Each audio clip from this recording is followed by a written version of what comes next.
Assalamualaikum warahmatullahi wabarakatuh. Saya Iin Husnul Khotimah, mahasiswa dari Institut Agama Islam Al-Khairiyah, Citangkil, Cilegon, program studi pendidikan agama Islam. Pada kali ini saya akan mempresentasikan proposal skripsi yang berjudul Pendekatan Deep Learning untuk Menumbuhkan Adab Siswa dan Pemahaman Materi pada Pembelajaran Akidah Akhlak di MA Al-Khairiyah Citangkil. Selanjutnya adalah daftar isi. Apa yang akan dibahas? Yaitu yang pertama adalah latar belakang masalah, kontribusi penelitian, keabsahan dan analisis data, tujuan dan perumusan masalah, metode penelitian, dan daftar pustaka. Yang pertama yaitu bab 1, pendahuluan latar belakang masalah. Latar belakang masalah ini ada idealitas dan realitas di lapangan. Idealitasnya adalah pembelajaran akidah akhlak diharapkan menumbuhkan dua hal secara seimbang, yaitu pemahaman materi yang mendalam dan kontekstual serta internalisasi adab dalam keseharian siswa di madrasah, keluarga, maupun di masyarakat. Namun realitas di lapangannya yaitu pembelajaran masih didominasi metode ceramah dan hafalan, waktu tatap muka terbatas untuk pendampingan personal siswa, penanaman adab bersifat normatif teoritis tanpa pembiasaan berkelanjutan, dan rendahnya pemanfaatan teknologi digital dalam pembelajaran. Kemudian peluang pendekatan deep learning. Apa sih deep learning itu? Deep learning adalah dalam dunia pendidikan merupakan pendekatan pembelajaran yang menekankan pemahaman mendalam terhadap konsep suatu, bukan sekedar menghafal informasi. Pembelajaran ini mendorong peserta didik untuk menghubungkan pengetahuan baru dengan pengalaman yang telah dimiliki sehingga tercipta pemahaman yang bermakna. Kemudian analisis literatur dan celah penelitian. Dalam pembelajaran akidah akhlak, pendekatan deep learning diyakini dapat membantu siswa memahami nilai-nilai keislaman secara mendalam serta menumbuhkan adab yang baik melalui pengalaman belajar yang bermakna.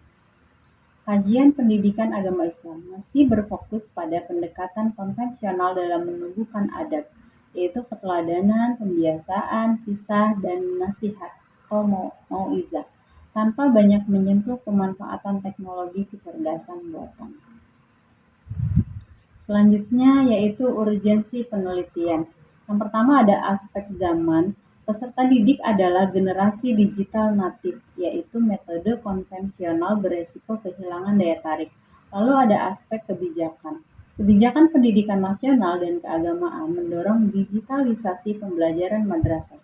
Kemudian ada aspek krisis akhlak. Kemerosotan adab di kalangan remaja menuntut inovasi metode pendidikan akidah akhlak yang lebih efektif. Lalu ada aspek institusional. MA Al-Khairiyah Citangkil memerlukan kajian ilmiah untuk model pembelajaran adaptif berbasis data. Selanjutnya yaitu solusi yang ditawarkan. Yang pertama adalah chatbot pembelajaran. Asisten berbasis deep learning yang menjawab pertanyaan siswa terkait materi secara interaktif. Lalu ada sistem rekomendasi. Materi dan latihan soal disesuaikan dengan tingkat pemahaman masing-masing siswa.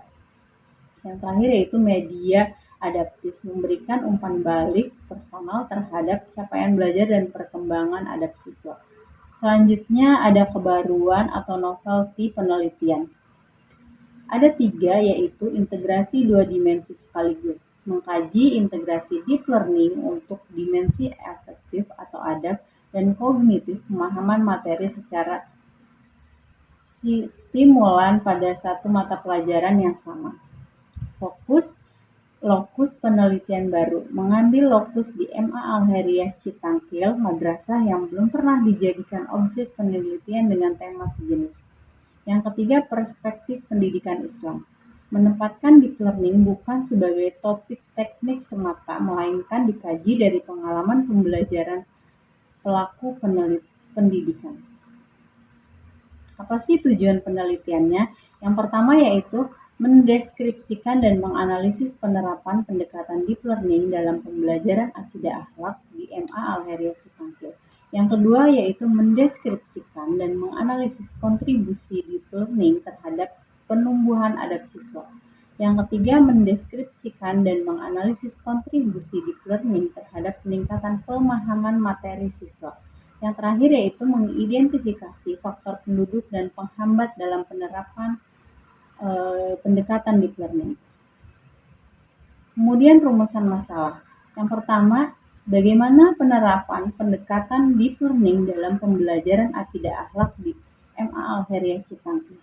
Yang kedua, bagaimana kontribusi deep learning dalam menumbuhkan adab siswa pada pembelajaran tersebut. Yang ketiga, bagaimana kontribusi deep learning dalam meningkatkan pemahaman materi siswa pada pembelajaran tersebut.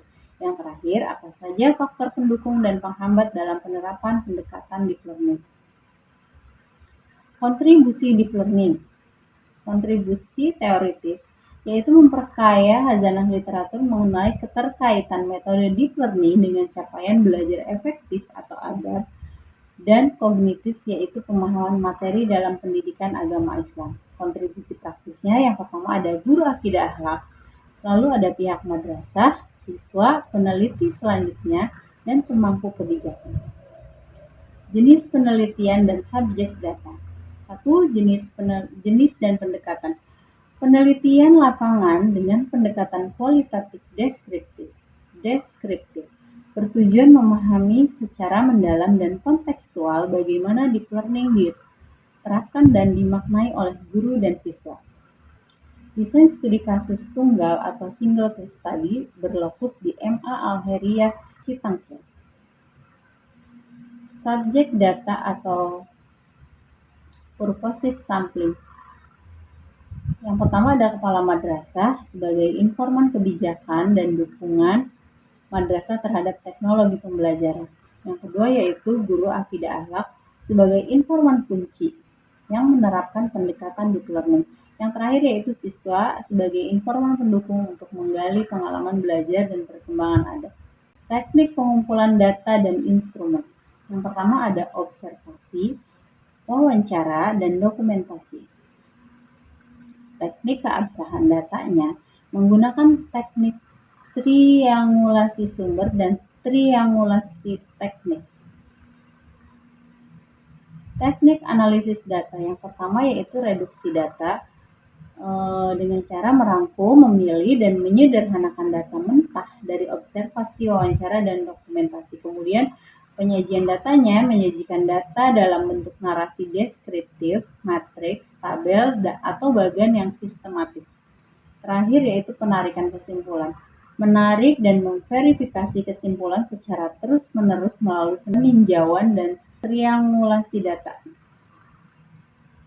Referensinya daftar pustaka atau rujukan utamanya yang pertama dari Goodfellow, Miles M.B. Huberman, Moleong, Sugiono, dan Kementerian Agama Republik Indonesia. Terima kasih, mohon arahan, masukan, dan bimbingan untuk penyempurnaan proposal penelitian ini. Saya Imus Khotimah, wassalamualaikum warahmatullahi wabarakatuh.